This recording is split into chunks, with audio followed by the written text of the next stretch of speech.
Muy buenas tardes, gracias por seguir esta entrevista. Venezuela es uno de los países más importantes de Sudamérica y en los últimos años se ha sumido en una situación bastante complicada, sobre todo a raíz de los problemas que ha metido a la población el régimen de Nicolás Maduro. Y en medio de este contexto ha surgido un nuevo liderazgo, 7 meses desde que asumió la presidencia de la Asamblea Nacional.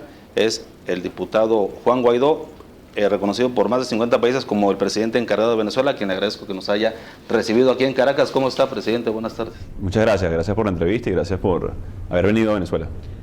Vamos a empezar haciendo un recuento, presidente, de estos 7 meses desde que asumió, si no mal recuerdo la fecha, fue el 10 de enero. El 5 de enero la presidencia de la Asamblea y el 23 el cargo de presidente encargado. Sí, ¿cuál es el balance a 7 meses? Mira, sin concluir en estos 7 meses es un reto importante. El haber coalicionado todos los factores de la oposición, de la alternativa democrática, el haber asumido la presidencia del Parlamento Nacional en un momento complejo para el país. Incluso que a principios de enero del año pasado se veía muy opaca la situación en Venezuela.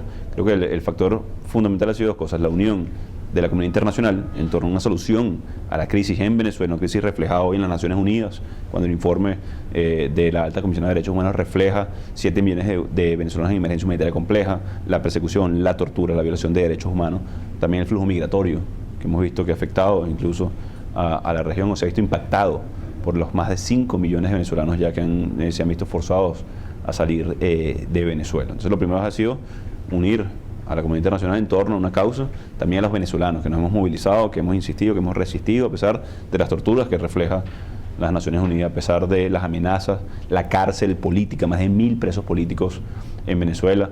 Mi jefe de despacho continúa secuestrado en el SEBIN, el primer vicepresidente del Parlamento está secuestrado en una cárcel militar en el fuerte más importante de Venezuela, entre otros que están siendo secuestrados. Entonces lo importante es haber resistido, habernos coalicionado, movilizado, visibilizado la crisis, pero también otorgado soluciones en este momento a los venezolanos, con la ayuda humanitaria, también con un plan país de recuperación rápida. Hoy Venezuela tiene casi 16 millones de hectáreas entre cultivables y para, por ejemplo, agropecuaria, para poder invertir en calmar no solamente el hambre de nuestra gente, sino también poder suplir a la región. Entonces, lo más importante, insisto, ha sido la unión y la movilización. Ahora, en este contexto, pues a pesar de todas las complicaciones, a pesar de todos los problemas que se siguen presentando, a pesar de todas las represiones que sigue manteniendo el régimen, la esperanza no se pierde en un gran sector de la población, a pesar, le decía, también del hambre que impacta a la mayor parte de los habitantes de Venezuela. Una causa justa nunca muere, una causa noble siempre se mantiene presente, y eso es hoy la libertad, la democracia, el reunir a nuestra familia, recuperar nuestra normalidad. Fíjate, algo tan sencillo que hago referencia, recuperar nuestra normalidad, el abrazar a la familia, el ir al mercado a comprar alimentos, el comprar medicina para nuestros adultos mayores, se ha vuelto una hazaña en Venezuela. Lo que clama el venezolano hoy es reunificar a su familia, es pensar en el futuro, es cumplir sus sueños en su país, es que sus niños se gradúen en su país para ejercer sus funciones, sus sueños, sus metas aquí en Venezuela. Y lamentablemente lo que hemos visto es, insisto, entre 4.700.000 y 6 millones de venezolanos migrando.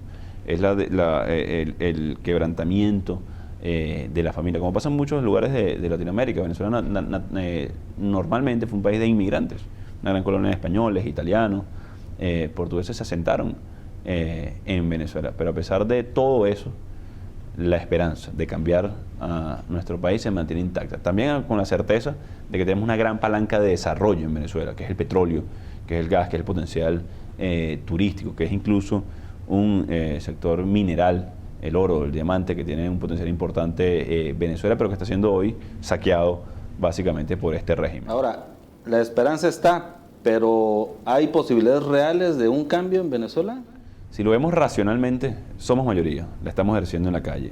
Y no solamente desde hoy, desde el 2015, cuando ganamos con 2/3 partes el Parlamento. Y en ese momento el régimen cercenó, persiguió. Hoy son casi 25 diputados, no casi 25 diputados allanados, encarcelados, secuestrados o en el exilio.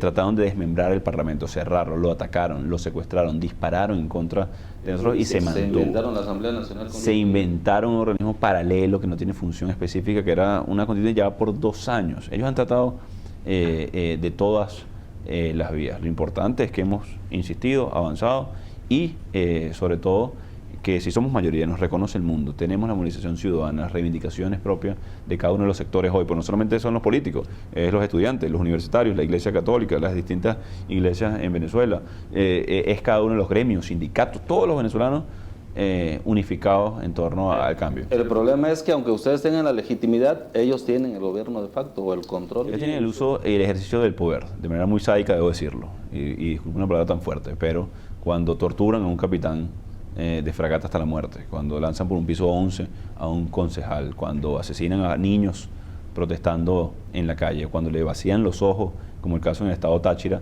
que estaban protestando, escúchese bien, por gas doméstico, porque no tenían cómo cocinar, estaban cocinando con leña hace más de 2 meses y fueron a protestar por gas doméstico y le vaciaron los ojos, o sea, con disparos al rostro. Eso es un régimen que ya no tiene sino la fuerza bruta. Y lo único que les queda es que ya no tienen nada, cuando la mayoría se decide a exigir y a protestar. Y ojo, ya no controlan ni el territorio.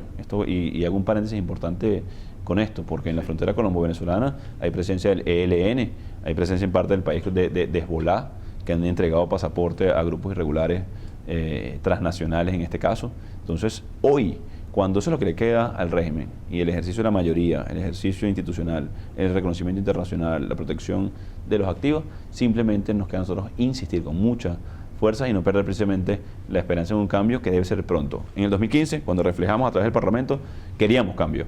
O no solamente Venezuela quiere cambio, necesita cambio cuando 7 millones de venezolanos, 25% de la población entre los migrantes y la emergencia humanitaria, están en riesgo de vulnerabilidad e incluso de muerte. Ahora, con la gente del pueblo que he podido platicar en esos días aquí en Caracas, la mayor parte coincide en que un cambio pacífico va a ser muy difícil lograrlo, presidente.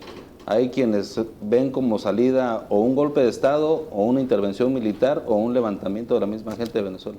Hay mucha conciencia que nos enfrentamos a una dictadura, eso quiere decir eso, que ven que muchas de las puertas que hemos insistido, una salida pacífica que genere estabilidad, gobernabilidad para atender la emergencia humanitaria, para producir unas elecciones libres que nos lleve al progreso de nuevo en Venezuela, sería lo ideal, pero entendiendo que nos enfrentamos a una dictadura, el ciudadano empieza a buscar alternativas, porque lo que no puede pasar es que nos acostumbremos al hambre, nos acostumbremos a la persecución y a este desastre. ¿Cuál es la mejor? Bueno, de nuevo, la que genere menor costo social, en estabilidad, gobernabilidad, para atender a nuestra gente, para poner fin al sufrimiento del venezolano que hoy, insisto, sufre, le duele estar lejos de su familia, no puede comer 3 veces al día, cocina con leña, no le llega agua sino una vez al mes. Entonces estamos luchando por derechos fundamentales. O sea, han querido encapsular en algunos países del mundo que esto es un tema ideológico, esto no tiene nada que ver con eso, esto es un problema de corrupción profunda que nos trajo a esta miseria, esto es un problema de violación de derechos humanos, esto es un problema de derechos fundamentales por el cual estamos luchando y debo decirlo, estamos ganando esa pelea, pero lamentablemente de nuevo, cuando hablas con el ciudadano sabe que nos enfrentamos a una dictadura y ha sido difícil concretar esa transición pacífica. ¿Y usted ha visto como una posibilidad real un levantamiento armado o una intervención? Mira, hemos visto el descontento de las Fuerzas Armadas, lo vimos en los sargentos de Cotiza a principios de año, en el centro de Caracas se manifestaron, lo vimos en Cúcuta también, cuando el intento de ingreso que bloqueó y quemó el régimen, intento de ingreso de ayuda humanitaria, y también lo vimos en La Carlota recientemente, incluso que derivó en que el general de división Christopher Figuera, quien fuera jefe de inteligencia del mismo Maduro, hablara abiertamente de que le sembraron armas, por ejemplo, a Roberto Marrero, mi jefe de despacho, en que persiguen, en que torturan en los calabozos del régimen. Ya lo hemos visto. O sea, ¿es una posibilidad latente? Es una posibilidad. ¿Qué pasó ahí, presidente? ¿Qué falló?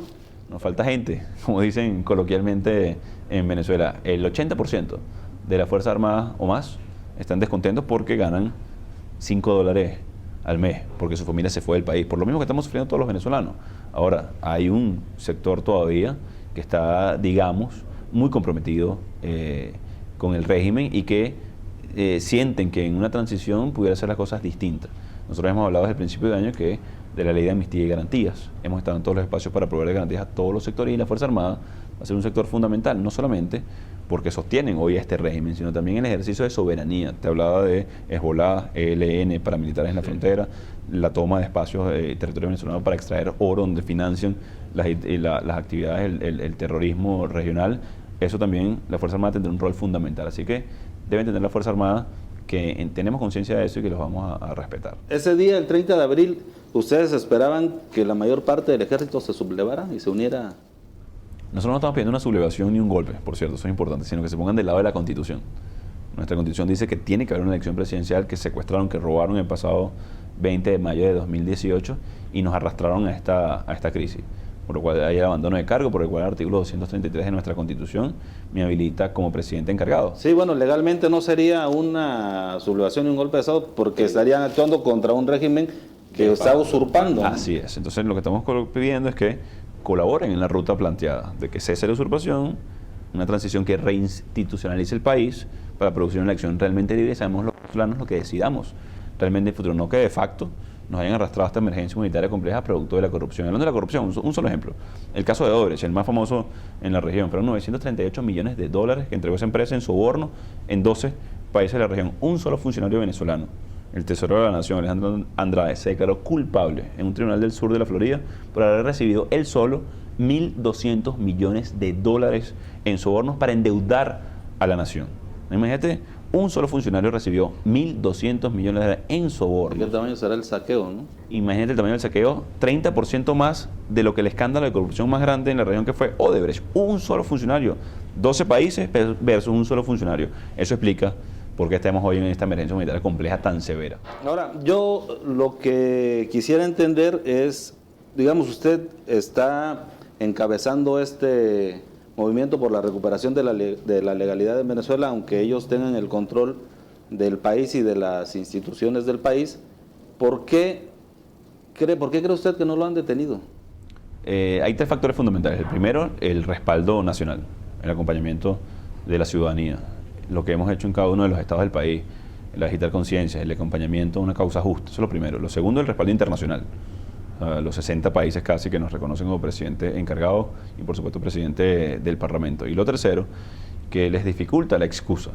Ellos han hablado supuestamente del 30 de abril, han hablado de cualquier cantidad de argumentos, pero no me detienen. Y no me detienen porque la excusa no es suficiente, ni siquiera ni constitucionalmente, ni paraconstitucional, que es lo que ellos hacen a través de la constituyente, de lo que ellos llaman Asamblea Nacional Constituyente. En definitiva, porque tenemos respaldo poderoso del ciudadano y también del mundo. ¿Y qué cree usted que pasaría si intentaran detenerlo? Voy a poner un ejemplo puntual, lo que sucedió en el 2017 y el 2018 cuando intentaron robarse una elección. Como decimos en Venezuela, a lo malo, es decir, a lo envalentonados. ¿Qué sucedió? Que hoy nos reconocen el mundo, que hoy están aislados, que no tienen respaldo popular, que están ahogados en contradicciones, que no pueden resolver ningún problema del ciudadano.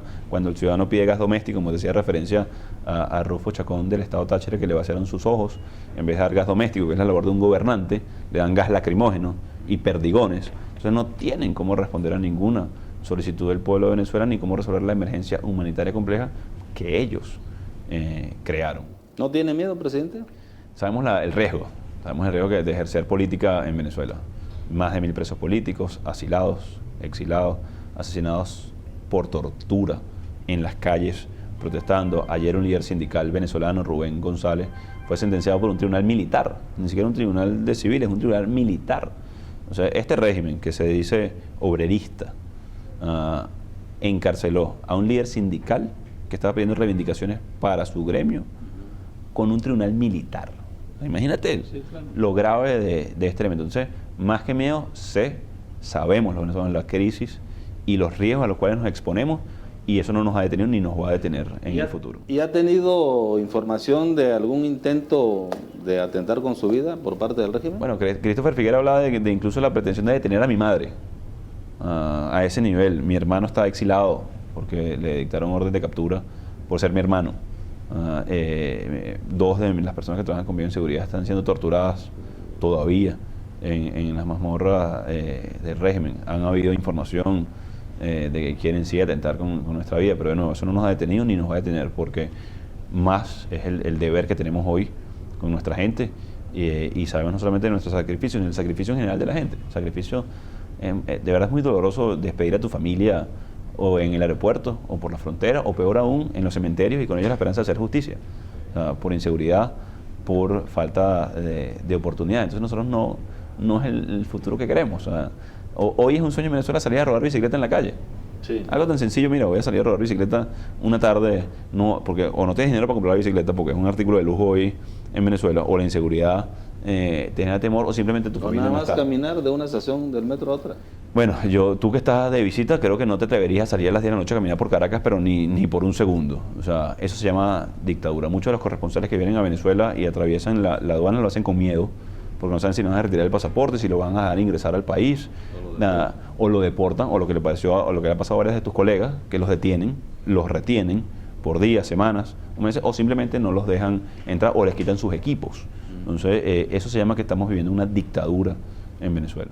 Con todos estos factores, estos antecedentes, todas estas condiciones que están viviendo millones de personas aquí en Venezuela, ¿qué opinión le merece a usted la posición que ha tomado México con respecto a... Miren, en las primeras de cambio pensamos que por la cercanía, digamos, entre comillas, ideológica, pudiera ser un factor que favorecería una solución al conflicto. Todavía lo creemos de esa manera, pero en este momento, dadas las circunstancias, dado el informe de violación de derechos humanos de la ONU, creo que podemos presionar un poco más. Creo que ya no es momento ya de diagnóstico ni de caracterización de lo que sucede en Venezuela. Yo creo que es muy obvio que es una dictadura que empujó a migrar a más de 5 millones. La estimación es ambigua producto de la deficiencia del servicio consular del régimen, pero es entre 4 millones y 6 millones. Pero también debo decir que, por ejemplo, tienen asilado a un diputado en la Embajada de México en Venezuela, que es Franco Caselas. Es decir, eso ha sido un gran gesto de protección a los que estamos luchando a favor de la democracia en Venezuela, que esa lucha contra la corrupción, que esa lucha en contra de la violación de derechos humanos, es lo que luchamos aquí cotidianamente, y esperamos una posición un poco más beligerante en los próximos días. Sí, porque México, por ejemplo, no ha hecho el reconocimiento de usted como presidente encargado. Sí, por eso, esperamos en los próximos días una posición un poco más beligerante de cara a la Asamblea General de la ONU, de cara a los próximos días de México, que creo que es un país, una voz importante en Latinoamérica. ¿Tendría usted algún mensaje para el presidente López Obrador?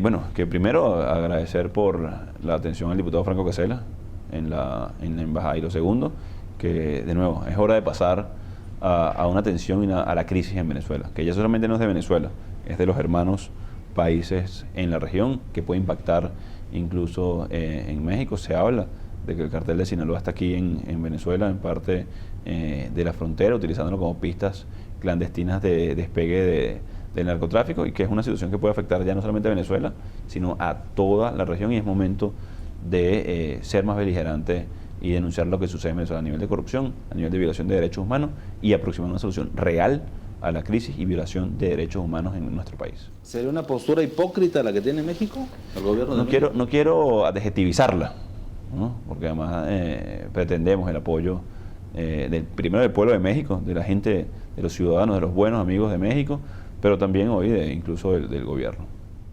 Oiga, dígame una cosa, en este contexto que estamos viviendo, con las rondas de negociaciones que promovió el Reino de Noruega, las reuniones en Barbados y el levantamiento de la mesa de la delegación oficialista, podemos decirle entre comillas, ¿no? ¿Tiene algún caso seguir dialogando con ellos? Esto es una dictadura. Ellos no van por las buenas a resolver o a darse cuenta que 65% del PIB, escuche bien, 65% del PIB venezolano se contrajo en los últimos 6 años.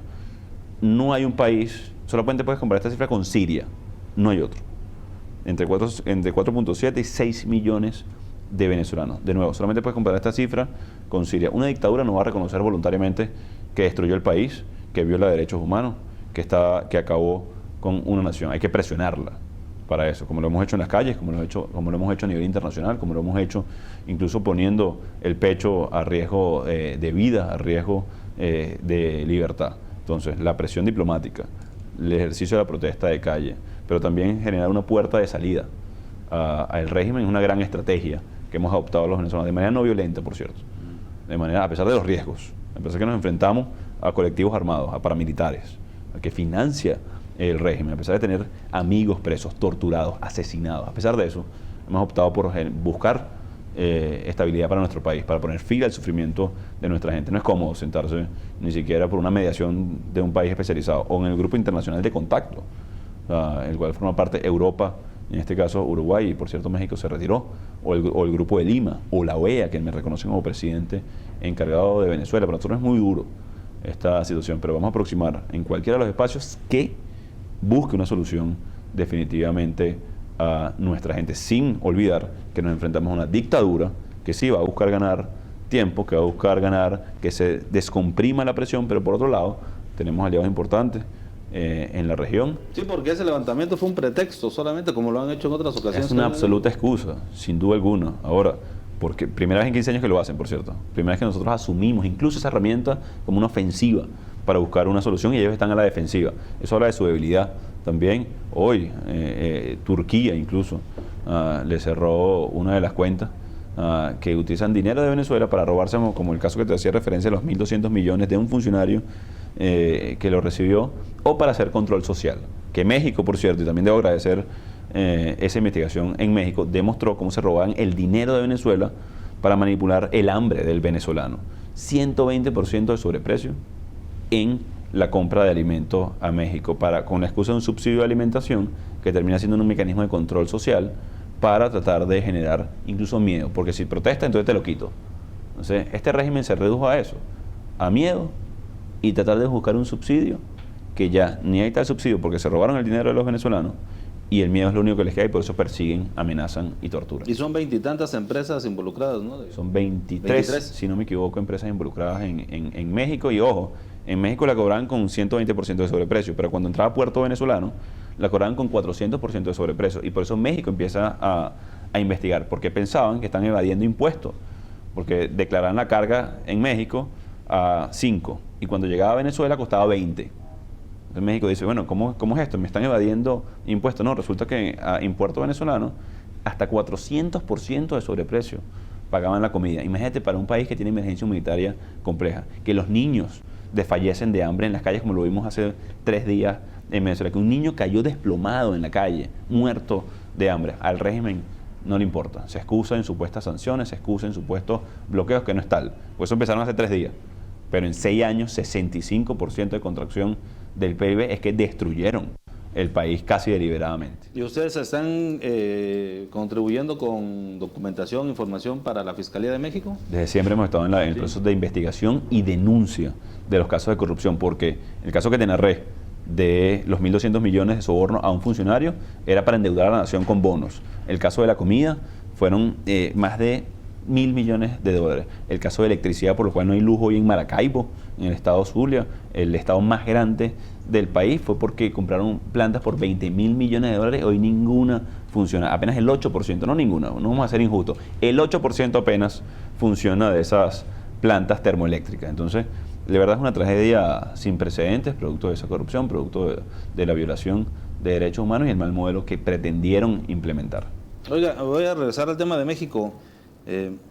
Quiero preguntarle qué lectura le da al hecho que se mantenga en este momento la presencia de las embajadas a relación de encargados de negocios, que no hayan embajadores nombrados, pero que sin embargo el gobierno mexicano le haya dado el beneplácito al enviado del régimen de Maduro. Eso es muy irregular.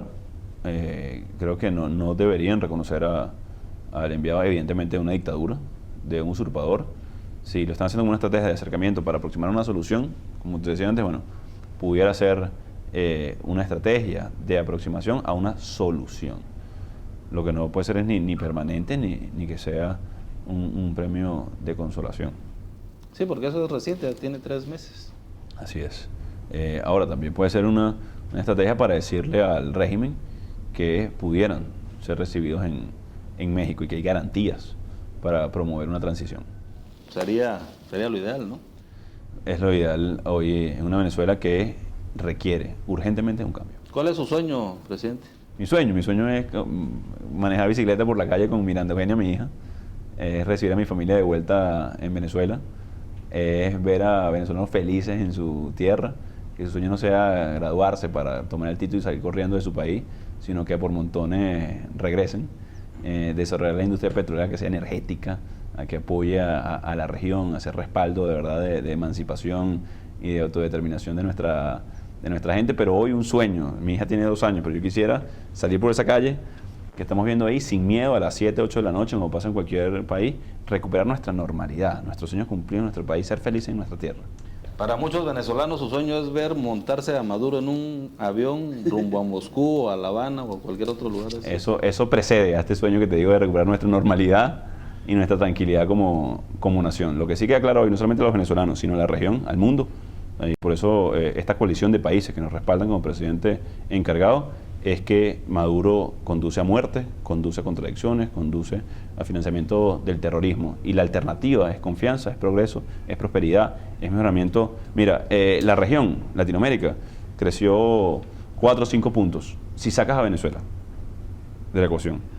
Si metes a Venezuela, 1, 2 puntos. Es decir, el retroceso que estamos generando para el país y para la región es monstruoso. Oiga, ya estamos cerca, pero quiero aprovechar ahora que tocó el tema económico, porque yo he platicado con mucha gente de aquí de Caracas, y México está viviendo una situación similar, un crecimiento muy bajo, apenas el 0.1% en el primer trimestre, la economía ya con alguna perspectiva de las calificadoras de estar ya muy cerca de entrar en recesión, y me decía la gente que son los mismos síntomas que presentaba Venezuela al inicio del chavismo, antes de llegar a esta crisis.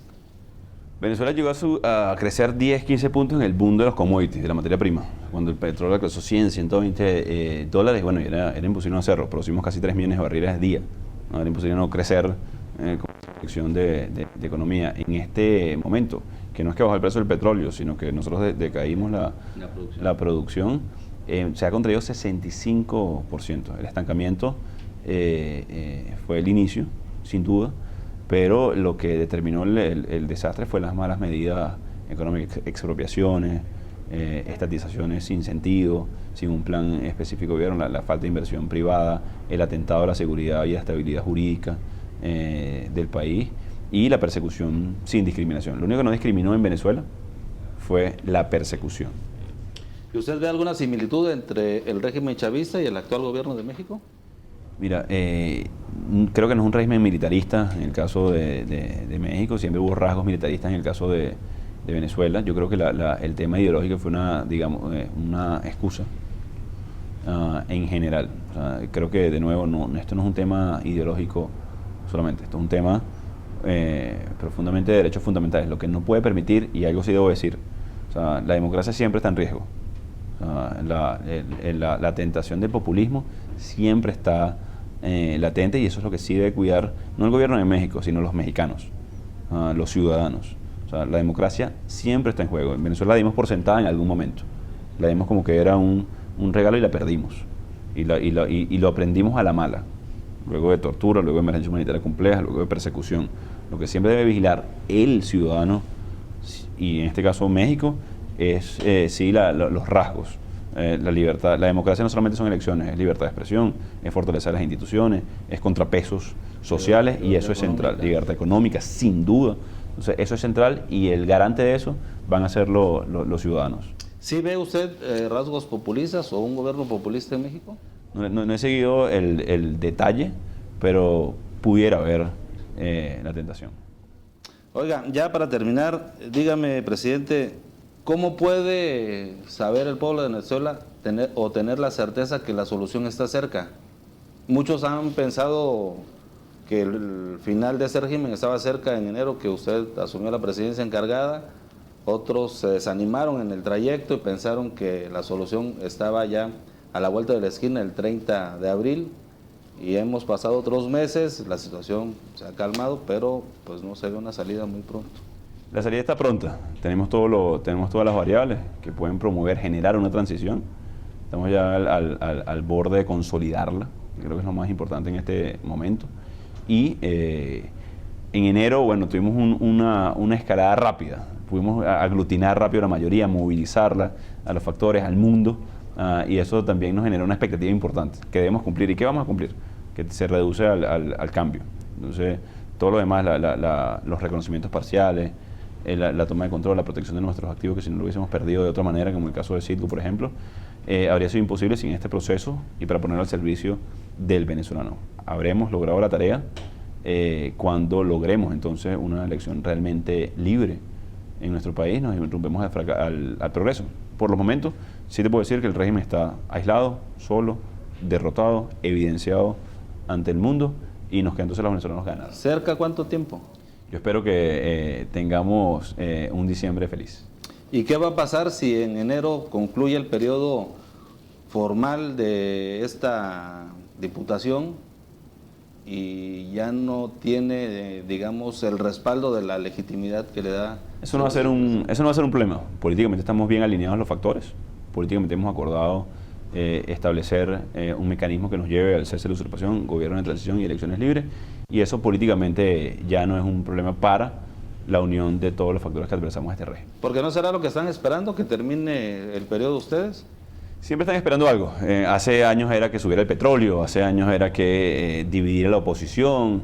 Nada de eso lo han logrado, ni van a lograr tampoco ese elemento. Si eso es lo que espera el régimen, también está bastante derrotado. ¿Han querido sobornar a quienes se han integrado al cambio, tratar de disuadirlos, ya no sea con amenazas, con dinero? Ya no sé cuál es la herramienta que va a querer utilizar una dictadura, pero lo que pareciera evidente es que no van a lograrlo, ni van a lograr en este momento, cuando están de salida, ningún tipo de coacción más que utilizar el terror. Bien, pues yo le agradezco mucho, presidente, que nos haya recibido aquí en Caracas, que nos haya regalado este tiempo para platicar de la situación de Venezuela. Muchas gracias.